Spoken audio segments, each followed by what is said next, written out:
Di sebuah kampung kecil yang tenang, sebuah keluarga baru saja pindah dari luar kota. Mereka membeli sebuah rumah yang cukup besar, bekas kediaman seorang mantan juragan kaya. Rehan dan adiknya, Jesse, sangat antusias dengan rumah baru mereka. Ayah mereka seorang pengusaha sukses di bidang peternakan dan memiliki rencana besar untuk membangun usaha ternak sapi. Untuk mendukung rencana tersebut, keluarga ini memilih menetap di daerah yang cocok untuk peternakan. Rumah baru mereka terdiri atas 3 kamar utama dan 1 kamar pembantu yang agak kecil. Rehan dan Jesse menempati kamar di lantai 2, sementara orang tua mereka tinggal di kamar di lantai bawah. Suasana rumah itu dipenuhi dengan harapan dan kebahagiaan atas awal kehidupan baru mereka. Pada suatu pagi, ketika Jesse terlihat bermain riang di halaman depan rumah, ibunya memanggilnya untuk makan. Namun, tiba-tiba Jesse turun dari lantai atas dan ketika ibunya melihat keluar, ia mendapati halaman depan tampak sunyi tanpa jejak sang gadis kecil. Jesse, kamu baru bangun? Iya, Ma. Mama masak apa? Ibu terdiam sejenak, mencoba mengartikan apa yang baru saja terjadi. Dengan senyum tipis, ia menjawab, Mama masak makanan kesukaanmu, Nak. Meskipun ada rasa bingung yang terselip, ia berusaha meyakinkan dirinya bahwa semua baik-baik saja. Tak lama kemudian, ibunya kembali bertanya, Kakak kamu mana, Jesse? Tidak tahu, Ma.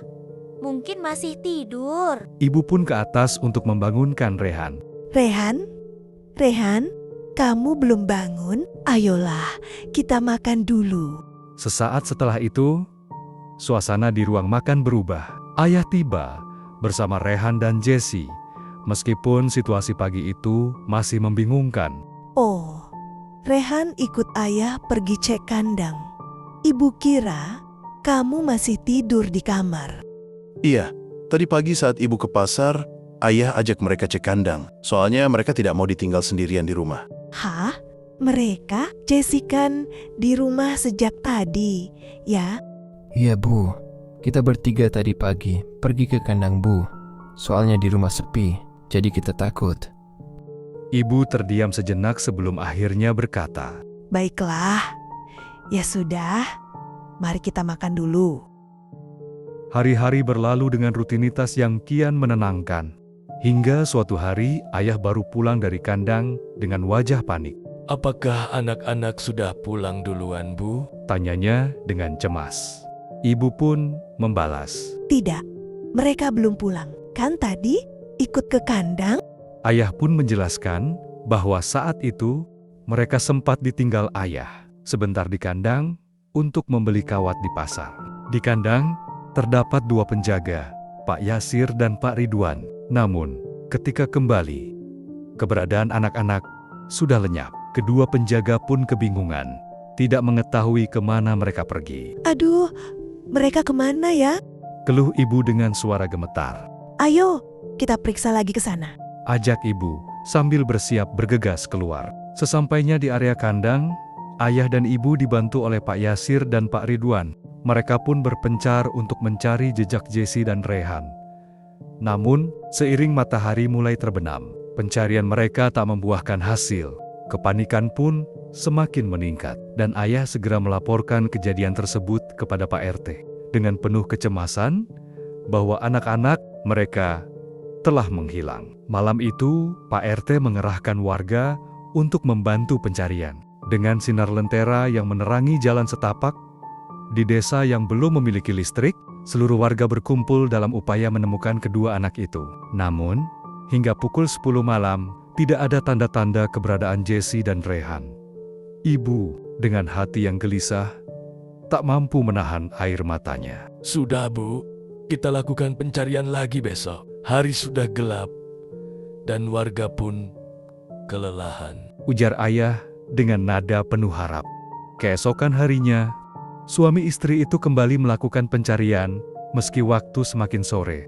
Namun, kedua anak itu masih belum ditemukan. Di bawah sebuah pohon di sekitar kandang, ibu duduk terisak, menangis tersedu-sedu, hingga akhirnya tertidur karena kelelahan. Saat ia terbangun, hari sudah kembali gelap, dan kesedihan semakin menyelimuti dirinya. Dengan suara serak, ibu mulai memanggil. Ayah, ayah, ayah di mana?